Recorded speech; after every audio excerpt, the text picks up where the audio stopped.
আজকে আমরা এসএসসি লেভেলের ফিজিক্সের চ্যাপ্টার 4 কাজ কমাতা ও শক্তি এই চ্যাপ্টারে যতগুলো শর্টকাট আছে তা নিয়ে আলোচনা করব। এর আগের চ্যাপ্টারের শর্টকাটগুলো নিয়ে অলরেডি ক্লাস আপলোড করে দেওয়া হয়েছে। তোমরা যদি না দেখে থাকো তাহলে প্লেলিস্ট থেকে দেখে নিতে পারো।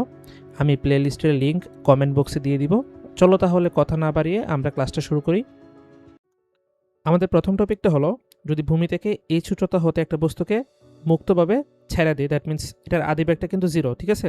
এই জায়গায় এর আদিবেগটা জিরো, তাহলে এই বস্তুটা ভূমি থেকে এক্স উচ্চতায় যদি থাকে এবং সেই ক্ষেত্রে এই এক্স উচ্চতায় যদি তার গতিশক্তি এবং বিভব শক্তির অনুপাতটা এন হয়, সেই ক্ষেত্রে এক্স নির্ণয়ের যে ফর্মুলাটা সেটা কিন্তু এখানে দিয়ে দিচ্ছি, ঠিক আছে?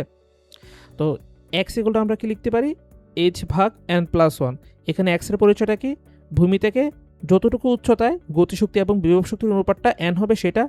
এইচ হলো গিয়ে আমি যতটুকু উপর থেকে বস্তুটাকে ছেড়ে দিতেছি, এবং এন হলো গিয়া এই এক্স উচ্চতায় এই পয়েন্টে গতিশক্তি এবং বিভব শক্তির অনুপাত, ঠিক আছে? তো আমি এখানে কিন্তু লিখতে পারি যে এই এন এর মানটা এই পয়েন্টে এন ইকুয়াল টু কী হবে? ইকে বাই ইপি, ঠিক আছে?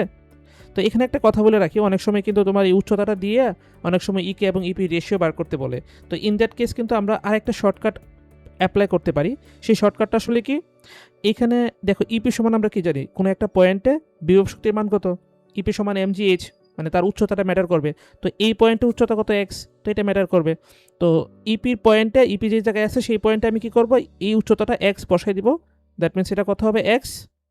আর বাকি যে পোর্শনটা আছে, বাকি যে উচ্চতাটা থাকবে, এই যে এই পোর্শনটা, সেটা ইকের করসপন্ডিং বসাই দিব, ঠিক আছে? তো এই যে ইকের করসপন্ডিং এই পয়েন্টে বসাই দিব কি? এইচ মাইনাস এক্স, ঠিক আছে? H minus x. তো এইভাবে কিন্তু আমি অনেক সময় এই ইকে এবং ইপি রেশিওটা বার করতে পারি, ঠিক আছে? ইপির সাথে এক্স আসবে আর ইকের সাথে বাকি উচ্চতাটা আসবে। এই এক্স ভূমি থেকে কতটুকু উপরে আছে সেটা কিন্তু ইপির জায়গায় আসবে, এবং বাকি উচ্চতাটা, এইচ এর বাকি যে উচ্চতাটা থাকবে সেটা কিন্তু ইকের জায়গায় আসবে, ঠিক আছে? তো চলো আমরা কয়েকটা ম্যাথ প্রবলেম সলভ করি, তাহলে কিন্তু এগুলো আমরা ভালো করে বুঝতে পারবো। তো প্রথমে বোর্ডের একটা প্রবলেম দিয়ে শুরু করি। কোয়েশ্চেনটা পরে দেখো কি বলছে। 10 গ্রাম বরের একটি বস্তু 60 মিটার উচ্চতা থেকে অভিকর্ষ বলের প্রভাবে পড়তে শুরু করলো। ভূপৃষ্ঠ থেকে কত উচ্চতায় এর বিভব শক্তি গতিশক্তির 5 গুণ হবে? দ্যাট মিনস এখানে কি দেওয়া আছে দেখো তো ভাই, এন এর মানটা কি? এন ইকুয়াল টু কি ছিল? ইকে ভাগ ইপি। তো যেহেতু এখানে বলছে বিভব শক্তি গতিশক্তির 5 গুণ, that means E K by E P সমান 1/5 হবে, তাই না? তো এই ক্ষেত্রে আমরা ফর্মুলাটা অ্যাপ্লাই করি। ভূমি থেকে কতটুকু উপরে বার করতে বলছে, তো এক্স এগুলো আমরা কি জানি? এইচ ভাগ এন প্লাস ওয়ান। তো এখানে এইচ এর মানটা কত? এইচ এর মান দেওয়া আছে 60 মিটার, 60 মিটার উচ্চতা থেকে ফালানো হয়েছে। আর এন এর মানটা কি দেওয়া আছে? 1/5 প্লাস 1। তো এটা ক্যালকুলেট করলে কত আসে? উপরে 60 থাকতেছে, নিচে থাকতেছে কি 6/5, কাটাকুটি করলে কত থাকে? 50 মিটার। তো এটা কিন্তু অ্যান্সার হবে, ঠিক আছে? তো আমরা 2 নম্বর প্রবলেমটা দেখি। 2 নম্বর প্রবলেমটা কি বলছে? পরন্ত অবস্থায় ভূপৃষ্ঠ হতে কত উচ্চতায় এর গতিশক্তির বিভব শক্তির 3 গুণ হবে? এখানে একটা চিত্র দিয়ে দিছে। এখানে তার উচ্চতাটা দেওয়া আছে কত? প্রথম এইটা দেওয়া আছে এইচ ওয়ান এবং এই পার্টটা দেওয়া আছে এইচ টু, ঠিক আছে? তো আমরা ফর্মুলাটা দিয়ে দিই। কত উচ্চতায়, that means X equal to এই উচ্চতাটা, এক্স ইকুয়াল টু আমরা কি লিখতে পারি? H by N plus one. তো এখানে এন এর মান কত দেওয়া আছে দেখো তো? গতিশক্তি বিভব শক্তি 3 গুণ, that means N equal to 3 দেওয়া আছে, 3 প্লাস 1। এবং এইচ এর মান কত দেওয়া আছে দেখো তো ভাইয়া? এখানে এইচ ইকুয়াল টু এই যে এই পুরো উচ্চতাটা কিন্তু, ঠিক আছে, এই পয়েন্ট থেকে এ পয়েন্ট থেকে ছাড়া হয়েছে। তো এইচ ইকুয়াল টু হবে H one plus H two. Make sense? তো লিখতে পারি কি H one plus H two. তো এটাকে লিখতে পারি কি H one plus H two ভাগ 4, ঠিক আছে? এটা বুঝতে পারছো? আমাদের তৃতীয় ম্যাথটা কিন্তু অনেক ইন্টারেস্টিং একটা ম্যাথ। দেখো এখানে কোয়েশ্চেন কি বলছে, বি বিন্দুতে বিভব শক্তি ও গতিশক্তির অনুপাত কত? তো এই যে বি বিন্দুটা, সেটা কিন্তু এ বিন্দু থেকে 30 মিটার নিচে আছে, এবং এটা কিন্তু এই এ বিন্দুটা ভূমি থেকে 50 মিটার উপরে আছে, ঠিক আছে? তার মানে এই বি বিন্দুটা ভূমি থেকে কতটুকু উপরে আছে? এই যে এই উচ্চতাটা কত হবে? 50 মাইনাস 30, দ্যাট মিনস এটা কত হবে? এই এক্স এর মানটা কিন্তু 20 মিটার, ঠিক আছে? এক্স ইকুয়াল টু কি ছিল? এক্স ছিল ওই বিন্দুটা ভূমি থেকে কতটুকু উপরে আছে সেটা, ঠিক আছে? সেটা আমি বসাই দিচ্ছি, এক্স ইকুয়াল টু 20 মিটার। তো এখানে আমরা যদি আমাদের যে বড় ফর্মুলাটা ইউজ করতাম, যে এক্স ইকুয়াল টু আমাদের যে ফর্মুলাটা ছিল, এটা কি ছিল? H by N plus one. তো এই ফর্মুলাটা অ্যাপ্লাই করলে কি হতো? এইচ এর মানটা দেওয়া আছে এখানে কত? 50, এক্স এর মান দেওয়া আছে 20, 20 ইকুয়াল টু 50 ভাগ এন এর মান দেওয়া আছে কত? এন এর মানটা আমি জানি না, এন প্লাস ওয়ান। তো এটাকে আমি যদি এখন এন প্লাস ওয়ান সমান লিখি 50 ভাগ 20, তো লিখতে পারি কি এন সমান 50/20 করলে কত আসে 2.5 মাইনাস 1। তো এখান থেকে আমরা কি লিখতে পারি দেখো তো ভাইয়া, n ইকুয়াল টু কত আসে, n ইকুয়াল টু আসে 1.5। তো n সমান আমরা কি লিখতে পারি ইকে ভাগ ইপি সমান লিখতে পারি কি 1.5 মানে কি 3/2 এটা লিখতে পারি, ঠিক আছে। সুতরাং আমি কিন্তু এটা বলতে পারি ইপি ইস টু ইকে এটা সমান কত হবে, এটা হবে 2:3। তো এটাকে কিন্তু এভাবে বড় করে না করে কিন্তু আমি কিন্তু শর্টলি আরেকটা ওয়েতে করতে পারতাম, ঠিক আছে। আমি এখন অল্টারনেটিভ ওয়েটা দেখাই দিই, অল্টারনেটিভ। আমি এই অল্টারনেটিভটাই প্রেফার করব কারণ এটা অনেক ইজি হয়ে যায়। তো এই অপশনটা কি আমি কিন্তু এটা আগেই বলে দিয়েছিলাম, যদি আমাকে বলে ইপি এবং ইকের অনুপাত কত, তো আমি ইপি ভাগ ইকে সমান কি লিখতে পারি, এটা করসপন্ডিং ইপি যেহেতু উপরে আছে, তো ইপি আসলে কি ছিল, ভূমি থেকে এক্স উচ্চতায় বিভব শক্তি, তাই না। তো এই এক্স উচ্চতাটা কত, এখানে 20 মিটার, তো এটা কিন্তু উপরে এটা হবে 20, এটা কিন্তু লিখতে পারি 20। আর বাকি যে পার্টটা থাকবে, এই যে তোমার ভূমি থেকে কিন্তু টোটাল উচ্চতাটা কত ছিল 50, তো এটা যদি 20 হয়, এটা কত দেওয়া আছে 30 মিটার দেওয়া আছে, ঠিক আছে। এই 30 মিটার বসবে ইকের করসপন্ডিং, ঠিক আছে, যেহেতু ইকেটা এখানে নিচে লিখছি, এখানে নিচে হবে 30, ঠিক আছে। তো 30 লিখলে এটা কি থাকে 0 0 কাটা 2/3 থাকতেছে। তো সুতরাং ইপি ইস টু ইকে সমান আমরা কি লিখতে পারি, এটা লিখতে পারি 2:3, ঠিক আছে। তো এটা কিন্তু অ্যান্সার হবে। তো এটা কিন্তু খুবই ইজিলি করা যায়, ঠিক আছে। এই ওয়েতে যদি করো অনেক ফাস্ট করতে পারবে, এটা একটু বড় হয় ক্যালকুলেশনটা। যদিও তুমি মুখে মুখে করতে চাও, এটাতেও কিন্তু ইজিলি করতে পারো, তুমি চাইলে ক্যালকুলেশন স্কিপ করতে পারো, বাট এটা কিন্তু স্টিল ইজি হয়। তো এই অনুসারে আমি আরও 2টা ম্যাথ হোমওয়ার্ক দিয়ে দিয়েছি, এই ম্যাথগুলোর অ্যান্সারগুলো আমি সেটে লিখে দিয়েছি। অলরেডি এরকম একটা একটা করে আমি ম্যাথ করাইছি, তো তোমরা চাইলে ইজিলি এটা সলভ করতে পারবা আই গেস। সো এগুলো তোমরা নিজেরা প্র্যাকটিস করো। আমরা দ্বিতীয় টেকনিকটা চলে যাই। আমাদের যে দ্বিতীয় শর্টকাটটা ছিল সেটা কি, আমি যদি একটা বস্তুকে উপর থেকে মুক্তভাবে ছেড়া দিই, তাহলে সেই বস্তুটা সর্বাধিক কতটুকু ভেলোসিটি লাভ করবে, ঠিক আছে। তো সর্বোচ্চ বেগ অবশ্যই ভূমিতে পড়ার আগ মুহূর্তে সে লাভ করবে। তো এই ভি ম্যাক্স সমান আমরা কি লিখতে পারি √2gh। 2g তো এগুলো কনস্ট্যান্ট, এইচ কি আমি কতটুকু উপর থেকে বস্তুটাকে ছেড়ে দিয়েছিলাম সেটা, ঠিক আছে। তো চলো একটা আমরা এক্সাম্পল দেখি। দেখো এখানে একটা কোয়েশ্চেন দেওয়া আছে, একটা বস্তু ভূমি থেকে 100 মিটার উপরে আছে এবং তার যে ভর যে সেটা দেওয়া আছে কত 1 কেজি। তো সেটাকে যদি ছেড়ে দেওয়া হয় তাহলে বস্তুটির সর্বোচ্চ কত বেগ লাভ করবে, ঠিক আছে, সেইটা আমাকে এখানে আস করছে। তো আমরা কিন্তু মাত্র শিখছি ভি ম্যাক্স সমান আমরা কি লিখতে পারি √2gh, √2 ইন্টু জি এর মানটা কত 9.8। দেখো এখানে কিন্তু দেওয়া আছে 9.8, এই জায়গায় দেখো 9.8 ইন্টু এইচ এর মানটা দেওয়া আছে কত 100 মিটার। তো এটাকে ক্যালকুলেট করলে অ্যান্সারটা কত আসে, অ্যান্সারটা আসে 44.27 মিটার পার সেকেন্ড। তো চলো আমরা পরবর্তী টপিকে চলে যাই। এই টপিকটা সব থেকে ইজি একটা টপিক, এটা দেখলেই বুঝবা যে খুবই ইজিলি কিন্তু মুখে মুখে ক্যালকুলেশন করা যায়। এমসিকিউতে এগুলো আসলে ইজিলি অনেক ফাস্ট এমসিকিউগুলো সলভ করা যায়। তো দেখো এখানে কি এই ইকে সমান আমরা কি জানি p²/2m, এই ফর্মুলাটা কিন্তু আমরা জানি, ঠিক আছে। তো যেহেতু এখানে m একটা constant term, m constant 2 constant, তো আমি ইকে সমানুপাতিকে লিখতে পারি p²। তো এখান থেকে কিন্তু লিখতে পারি ইকে সমানুপাতিক p²। চাইলে কিন্তু আমরা এইভাবে লিখতে পারি √ইকে আমি যদি দুই পাশে রুট করে দিই, এটা সমানুপাতিক কী হবে p হবে, রুট করে দিলে দুই পাশে আমি রুট করে দিচ্ছি, ঠিক আছে, বা p সমানুপাতিক √ইকে লিখতে পারি কিন্তু, ঠিক আছে।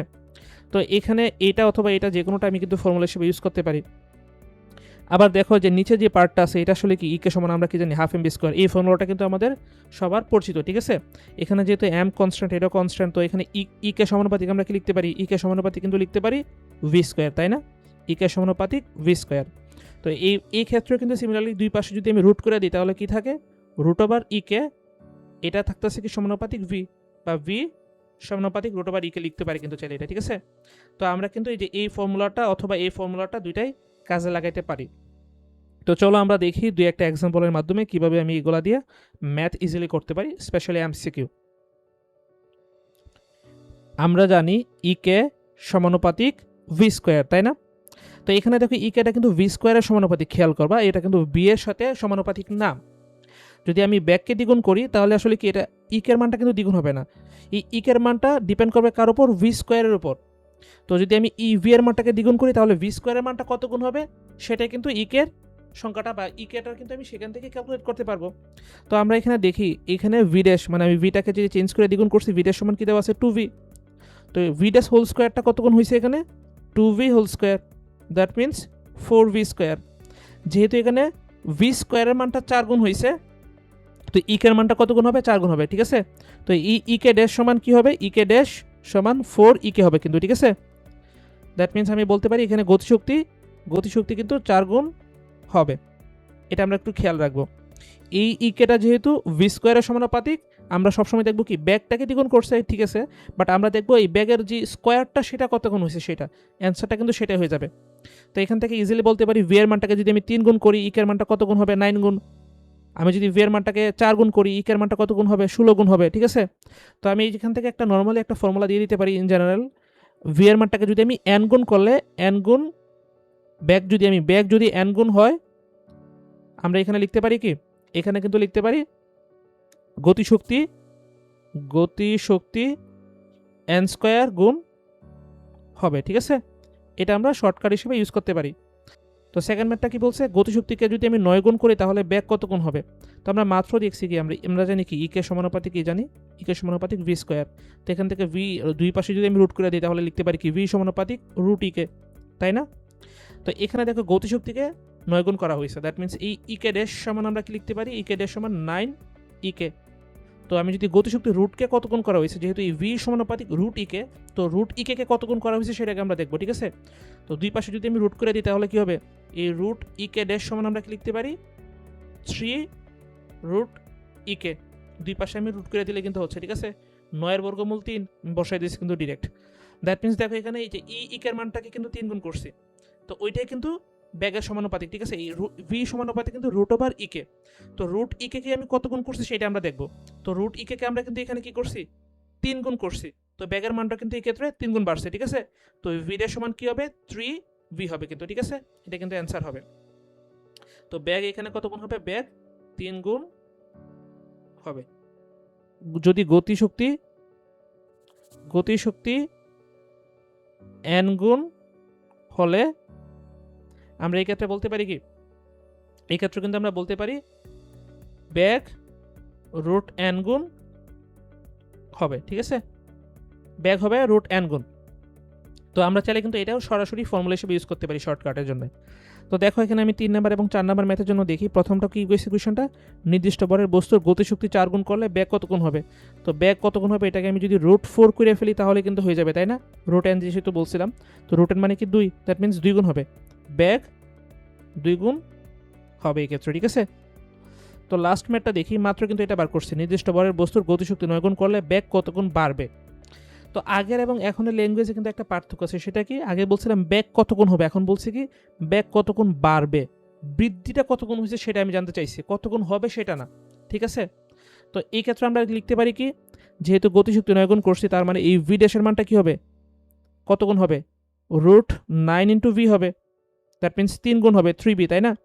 তো কতটুকু বাড়ছে, ডেল ভি সমান আমরা লিখতে পারি কি, ডেল ভি নিয়ে আবার ভয় পাই না, ডেল ভি মানে কি আমি বাংলা লিখবো না, তো এই জন্য লিখে দিচ্ছি, ডেল দ্বারা মিন করে পার্থক্য, ডেল ভি মানে কি ব্যাগের পার্থক্য, মানে ব্যাগ কতটুকু বাড়ছে। তো ডেল ভি সমান আমরা লিখতে পারি কি, এই ভি ড্যাশ মাইনাস ভি, বর্তমানে ভি ড্যাশ আগে ছিল ভি, তো এটার পার্থক্যটা, তো এই ভি ড্যাশ সমান কি লিখতে পারি 3v মাইনাস ভি সমান সমান লিখতে পারি কি 2v। তো কত গুণ বাড়ছে সেটা আমি কেমন লিখতে পারবো, এই যে ডেল ভিটাকে আমি আদি ব্যাগটা দিয়ে যদি ভাগ করি ভি, তাহলে আমি বলতে পারবো কি এটা কত গুণ বাড়ছে। তো এই ডেল ভির মানটা কি 2v, আর ভি তো ভি বসাই দিলে কি হইতেছে 2, ঠিক আছে। তো এটা অ্যাকচুয়ালি গতিশক্তি 9 গুণ করলে ব্যাগ কিন্তু 3 গুণ হবে, গতিশক্তি 9 গুণ করলে ব্যাগ হবে 3 গুণ, বাট বাড়ছে কয় গুণ, বাড়ছে কিন্তু 2 গুণ, ঠিক আছে। ব্যাগ হয়েছে 3 গুণ, কারণ আগে ছিল কিন্তু 1 গুণ কিন্তু আগে ছিল, ঠিক আছে, ভি কিন্তু আগে ছিল, এখন কিন্তু 3v হয়েছে, তো বাড়ছে কতটুকু 2v, তো দ্বিগুণ কিন্তু বাড়ছে, আমি কিন্তু এখান থেকে বলতে পারি, ঠিক আছে। তো এটা লিখতে পারি কি দ্বিগুণ বাড়বে এখানে দ্বিগুণ, ঠিক আছে, আর 3 গুণ হয়েছে। তো এই কথাগুলো যাতে আমরা এমসিকিউর সময় মাথায় রাখি, স্পেশালি নটর ডেম বা হোলি ক্রস কলেজের যে অ্যাডমিশন টেস্ট, এইসব জায়গায় কিন্তু এরকম ছোটো ছোটো পেজ দিয়ে দেয়। বোর্ডে নর্মালি ডিরেক্ট কোয়েশনগুলোই দেয়, বাট কলেজ অ্যাডমিশনে কিন্তু এরকমভাবে একটু ঘুরে পেঁচিয়ে দেয়। তো এই জিনিসগুলো যাতে আমরা একটু খেয়ালে রাখি, অনেক সময় কিন্তু এই ছোটো ছোটো জিনিসগুলো মিস হয়ে যায় আর কি। তো আজকের ক্লাসটা এই পর্যন্তই থাকবে। যদি কারো কোনো রকম কনফিউশন থাকে তোমরা কমেন্টে জানাইতে পারো, আমি অ্যান্সার দেওয়ার চেষ্টা করব। ধন্যবাদ সবাইকে।